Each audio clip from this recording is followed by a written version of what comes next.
Welcome! E aí, galera, beleza? Bem-vindo à nossa comunidade. Welcome to our community. Hey, what's going on, guys? It is OGC here. Today we have a new video for you guys. This is a hero spotlight video. The hero for the day is Wraxius, and that is the proper way to actually say this hero's name. It is not. It is actually Wraxius. Wraxius is the hero that we're going to be looking at today. Wraxius is another hero. He is not out yet. He is still in developmental stages. But Wraxius, the hero that is on the screen right now, is out, and this is the hero we're going to cover today.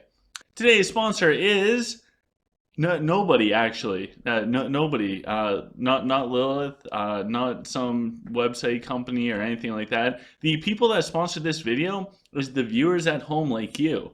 Except we're better than PBS.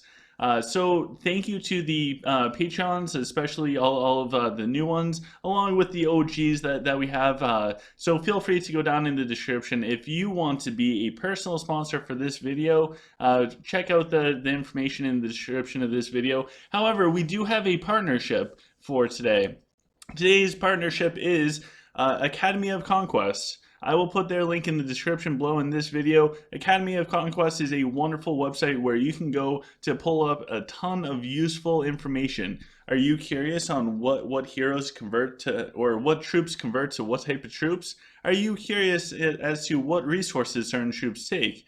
Are you curious where you can find hero spotlights while reading about your favorite heroes? Go no further than Academy of Conquest. So with that, guys, let's jump in. Let's check out Wraxius. I'm sorry if I butcher his name. I'm horrible with this one. Any of my longtime viewers can let you guys know that. So Wraxius, he is a mage. He is a completely free hero. You get him from the Void. Do not spend money to buy him from the shop. Do not waste your hero tokens on chests to get him. Totally free hero. You might have to spend the Void tokens. Whatever. Not a big deal to get a champion. Or a hero. So let's go over him real quick. As far as gears, for the weapon spot, you can put whatever you want for stats, really. The other options are anything that reduces the cooldowns initially in the battle. That will have an impact on his lanterns if you decide to open up with lanterns for the Void, PvP, things like that. Next, we have the armor sets. So now there's actually three options for you. Number one, you have the craftable one. So the craftable one, 2 recipes drop in the Void, 1 you purchase from the Royal Archive. This set will allow him to have ability cooldowns reduced by 1 second at the beginning of the fight. The second option that you have is the dragon set. So you get the dragon set through killing dragons. Each dragon has a chance to drop certain class set items, so you have to find the appropriate dragon. I think the Azul and the Onyx drop this dragon set. I'm not 100% sure, but that's my guess. If you want to find out, go to Academy of Conquest. But anyways, this set allows Wraxius or any mage that is equipped to basically be immortal for 5 seconds when their health gets really low. Really good set, has some really good practical applications. It can help your mage tank a little bit longer or just keep them alive. The third option, a Clash of Fate set. So with the Clash of Fate set, anytime that the mage casts an active ability, it will stun enemies in the target area for 2 seconds. This does affect Wraxius's Abyssal Lantern. I believe that's the one that causes damage. So you can pick between those 3 sets, which ones work best for you. I would probably rank them as the Clash of Fate set being best, followed up by the Dragon set, with the last one being the craftable one.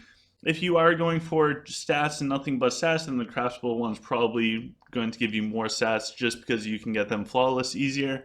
That's a bunch of information, but let's go finish checking out his gear. If you guys are lucky enough to get Mantra Beads from the Swamp events, Wraxius is the hero for you to place them on. We'll go over this more in depth later on, but the big takeaway from Mantra Beads is every time a hero casts an active ability, enemy heroes deal 10% reduced damage for 10 seconds. This does stack up to 3 times. It also stacks with the Hero Pred Dragon. So pretty important. We will circle back to that at the end of the video. For the other accessory, you can go with a box of Pestilence. It offers +1 to the, for the rest of the video, I'm going to refer to this as the Stygian Lantern. We're going to butcher this one so bad. So +1 to Stygian Lantern. There are other equipments that offer +1 to his abilities. You're welcome to use those. If you are curious to know what items those are, please visit Academy of Conquest. Again, partnership. So when we look at Wraxius' abilities, the first one that we have is his spirit energy. Pretty much he has a lantern. The lantern's around him. It gives a minimal effect if it's around him, like an aura around him. If he casts the lantern someplace on the battlefield, that aura will be at full strength. Very important small little sentence in this for the spirit energy is these buffs are doubled for friendly skeleton units. Very little, very impactful sentence. So the first portion of the lanterns is the Stagnant Lantern. This is like a passive buff to all of the other lanterns. So Wraxius places the lantern he's holding on the battlefield, receives a new one in its place. So he puts a lantern/aura somewhere on the battlefield, and when it's there, he then gets replaced by the next one in the queue. They're the same every battle. You'll get used to it pretty fast. I know Wraxius seems intimidating, but he's not that bad once you practice with him a few times. Pretty much increasing your Stagnant Lantern, which I highly recommend everybody does. It will make the lanterns last longer and have bigger effects. So the first one that comes up is the Abyssal Light. The Abyssal Light, if that aura is on friendly troops, it heals them. If it's on enemy troops, it deals damage to them. Next, we have Lunar Light.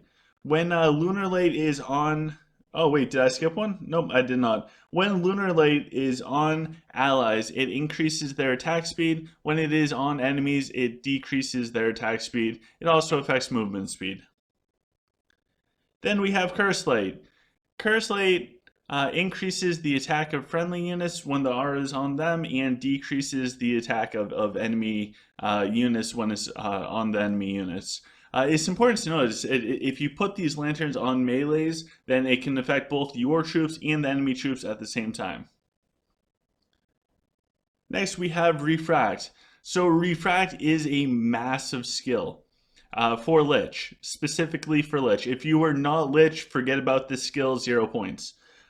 Pretty much whenever a humanoid unit dies, there's a good chance that it's going to leave behind 2 corpses. This allows mummies to summon 2 or up to 2 skeletons to help and assist on the battlefield. If a Lich person is farming for level 16 warlocks per se, this is a wonderful skill for that. Also important to notice that they will explode at a given point in time. And finally, we have Metamorphosis, which allows Wraxius, after he does all of his lanterns, to turn into a giant werewolf-looking thing, and he does a bunch more damage with his auto attacks. He'll also do it super fast. So how to skill Wraxius? I will cover it for all of the races, so anybody that is not Lich. This is not Lich for Siege. Specifically for Siege, or if you are doing events for like speedruns or the swamp or something like that, then I highly recommend maxing out Lunar Light. This will offer a considerable amount of attack speed boosts for 30 to 35 seconds, depending on what level of the Stagnant Lantern you have. The other one that I would highly recommend is the Curse Light, simply because it increases the attack of your troops. So that paired with the attack speed boosts, pretty cool. Now, this is for Siege and events. And for Siege, I mean like you're hitting empty walls and things like that. So those are what I would focus on when you were doing, even say the Void and things like that. I would focus on that. More of the PVM. If you are interested in PvP, then Still have the stagnating lantern maxed out. It will give you 30 seconds. For PvP, highly recommend, especially with the meta with humans, maxing out Abyssal Light. This says it's going to do 800 damage to enemy troops. This is Wraxius's damaging ability. 800 damage per second to enemy troops. Magic increases this. If you put the Codex on Wraxius, that's going to also increase that damage drastically, by so much. Having Abyssal Light fully maxed out on Wraxius, you can drop that on enemy archers and pretty much kill them. So I do go for maxing that out. Then the rest is split between the Lunar Light and Curse Light. I do find having Lunar Light to decrease the attack speed or increase your own is very beneficial. And then Curse Light, as I get more skill points, I will put the rest into Curse Light. If you play Lich, then you will need to readjust and get some points into Refract. Metamorphosis, I skipped altogether. A point or two can't hurt, but it's going to take away from your lanterns, and Wraxius is all about the lanterns. Now, when it comes to the placements of these lanterns, ooh, we got one. We're gonna go in. We're gonna check out the placements for the lanterns, because this is one of those points where people get pretty confused with Wraxius. Alright, so Wraxius starts off, he has the green aura around him. That green aura is the one that will heal your troops. It's the Abyssal Light one. It will heal your troops. That's the easiest way to remember it. He always starts with the green lantern. Heals your troops, deals damage to enemy troops. So his cooldown is just like normal. So you can cast it, you can drop it in deep. You can see right away it did a bunch of damage. Now the second one, since it's purple, that's the one that's going to increase your own troops' attack and decrease the enemy's attack. So we can drop that. And then the final one, which is blue, will increase your attack speed and decrease the enemy's attack speed. So green is damage and health regain. Purple is attack damage or decreasing attack damage, and blue is attack speed. So we can drop this blue one wherever. Now, there are a couple other important things that we're going to cover real quick when it comes to Wraxius in PvP. So if we take Wraxius, let's put Avril out there, and also let's do a turtle. So the way that Wraxius's skills work is to cast that first lantern is just like a normal skill. From there, his two following lanterns are on their own separate cooldown. Okay? So we have his first lantern. We do his first lantern. Let's just put it over here. Notice at the bottom here, he can now immediately cast the second lantern. Avril's skills got reset, and of course it doesn't affect Rockinell at all. So let's wait for Avril's skills to go all the way up. Now Avril can cast. So what happens if we cast Wraxius's lantern a second time? Now Wraxius has casted two abilities. Since he casted his first lantern, his skills no longer affect other heroes. So casting additional lanterns doesn't matter. So for example, we can do Frost Nova with Avril and immediately go into another lantern. So that is a big bonus to Wraxius, and that's why the mantra beads, see, we're doing the full circle thing here. That's why the mantra beads are so important for Wraxius, simply because at the start of a fight, if you wanted to, you could pretty much instantly drop 3 lanterns.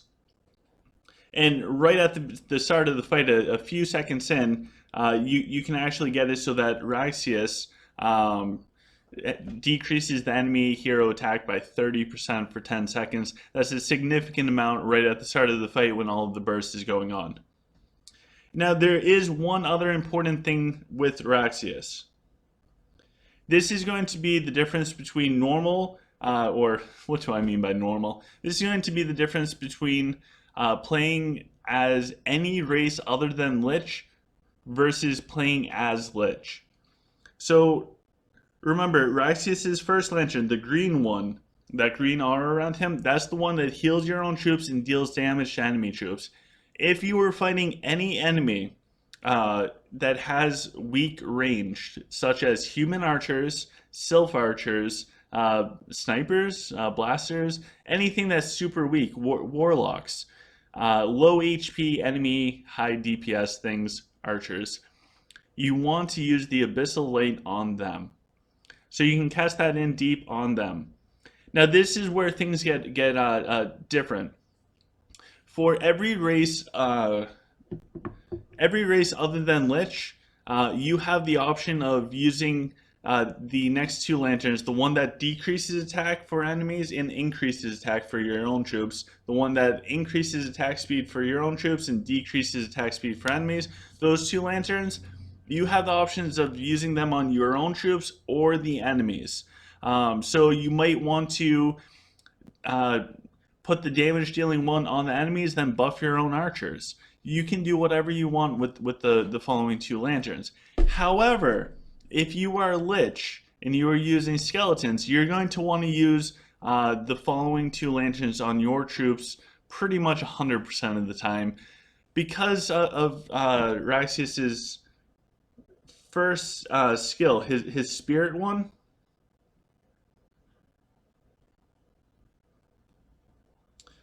because of spirit energy, his lanterns deal double effects to Lich Skeleton. So the Abyssal Light, the one that deals damage, that we should have maxed out for PvP, that one, still put that on the enemy weak units. But when it comes to a Lich player using skeletons, put the other two lanterns on your own. So that attack speed boost of 57% attack speed will now become 114% attack speed boost. The one that benefits your attack damage by 25% would then become 50%. So even if you have one pack of warlocks, they're going to be attacking at 114%, doing 50% more damage. That in total means they're going to do insane amounts of damage, guys. So as a non-Lich player, you have many different options you can do. Usually, most people will do the Abyssal Light on the enemies and then buff their own range. You don't have those options with Lich. You're always going to want to buff your troops, besides from the Abyssal Light, which you put on the enemies. If you are confused on what I'm saying, go look at the lanterns a few times till you get their names down. Really, it's just the Abyssal Lantern and the other two. And rewatch this part. So with that, guys, that is everything that we need to know about Wraxius in order to get started. Again, if you guys want to support this channel, this is a fully self-supporting channel. Feel free to check out the Patreon page, but look at the merch shop, or subscribe and share these videos. That helps out more than anything, so we can grow our community. We have an amazing community. We have some of the best people in the world with us, in my humble opinion. Also, feel free to head over to Academy of Conquest. They are our partners. So if you check out their hero sections there, you'll see OGC community hero spotlights on all of their heroes. So please check them out over there. Give them some love if you guys want to help out. I know that there's projects going on over there you can help out with. So with that, guys, please take care, and I'll see you guys again next time.